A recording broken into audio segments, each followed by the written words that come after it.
வணக்கம். நம்ம பெரியவர்கள் பிரதோஷ வேளையில சிவனை தரிசனம் பண்ணும் போது சோமசூத்திர பிரதட்சிணம் செய்தாங்க அப்படின்னு சொல்லுவாங்க. இந்த பிரதட்சிணம் என்ன அப்படிங்கறத இந்த காணொளியில நம்ம பார்க்கலாம்.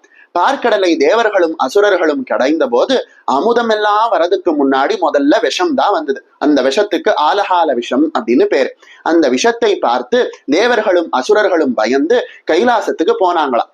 அவங்க கைலாசத்துக்கு போன போது ஆலகால விஷம் அவங்கள துரத்திக்கிட்டே வந்துதான். அதனால அந்த விஷத்துக்கு பயந்து சிவனுடைய சன்னதியில கைலாசத்துல இங்கேயும் அங்கேயும் மாறி மாறி ஓடினாங்களாம். அப்படி தேவர்கள் ஆலகால விஷத்திலிடமிருந்து தன்னை காப்பாற்ற வேண்டும் என்று சிவனை மாறி மாறி வலம் வந்ததை தான் சோமசூத்திர பிரதட்சிணம் அப்படின்னு சொல்றாங்க.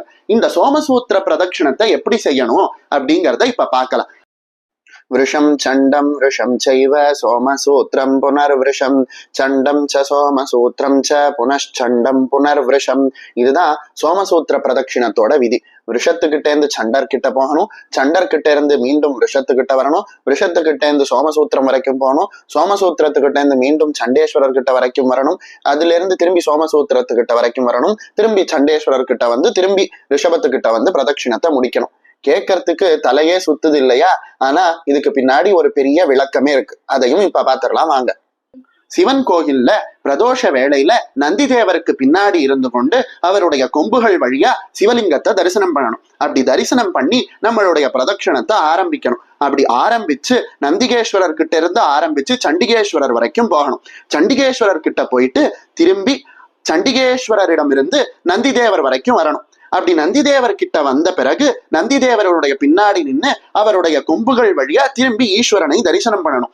அப்புறம் ரிஷபத்துக்கிட்ட இருந்து அப்பிரதட்சிணமா சோமசூத்திரம் வரைக்கும் செல்லணும். சோமசூத்திரம்னா சிவனுக்கு அபிஷேகம் செய்த நீர் சன்னிதானத்தை விட்டு வெளியே வரக்கூடிய ஒரு விதமான துவாரம். அந்த துவாரத்துக்கு சோமசூத்திரம் அப்படின்னு பேர். இப்போ ரிஷபத்துக்கிட்ட இருந்து சோமசூத்திரம் வரைக்கும் போகணும். திரும்பி பிரதட்சிணமா ரிஷபத்திடம் வந்து அதன் கொம்பு வழியா திரும்பி சிவ தரிசனம் பண்ணணுமா. அப்புறம் அங்கிருந்து திரும்பி சண்டிகேஸ்வரர் வரைக்கும் பிரதட்சிணமா போகணுமா.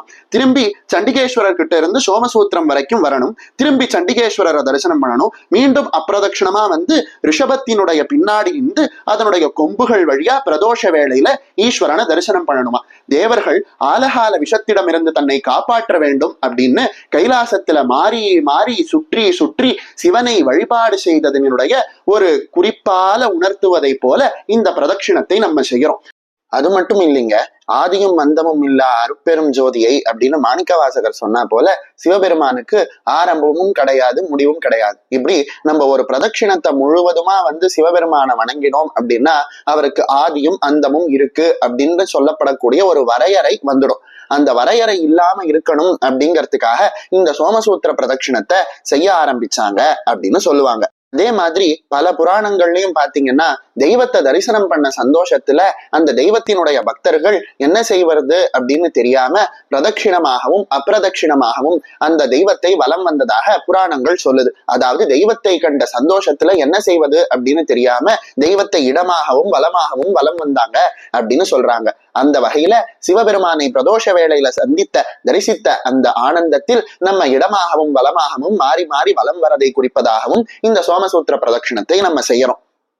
அதே போல கேரளாவில நம்ம பார்த்தோம் அப்படின்னா சிவன் சன்னதி மட்டுமே இருக்கக்கூடிய சிவன் கோயில்ல முக்கால்வாசி பிரதட்சிணத்தை பண்ணிட்டு, அதாவது முக்கால்வாசி வலமாக வந்து விட்டு கால்வாசி திரும்பி இடமாக வரக்கூடிய வழக்கமும் இருக்கு. அந்த வழக்கத்தின் பிரகாரமும் இந்த சோமசூத்திர பிரதட்சிணம் செய்யப்படுகிறது அப்படின்னு சொல்லுவாங்க.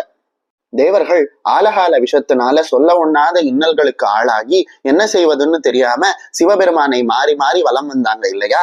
அதே போல நம்ம வாழ்க்கையிலையும் சொல்ல முடியாத பல இன்னல்கள் இருக்கு. அந்த இன்னல்கள்ல இருந்து என்னை காப்பாற்ற வேண்டும் அப்படின்னு சொல்லி நாமளும் சிவபெருமானை தேவர்கள் எப்படி ஆலகாலத்துக்கிட்ட இருந்து என்னை காப்பாத்துன்னு சிவபெருமானை வலம் வந்தாங்களோ அதே போல வலம் வரதை குறிக்கிறது தான் இந்த சோமசூத்திர பிரதட்சிணம்.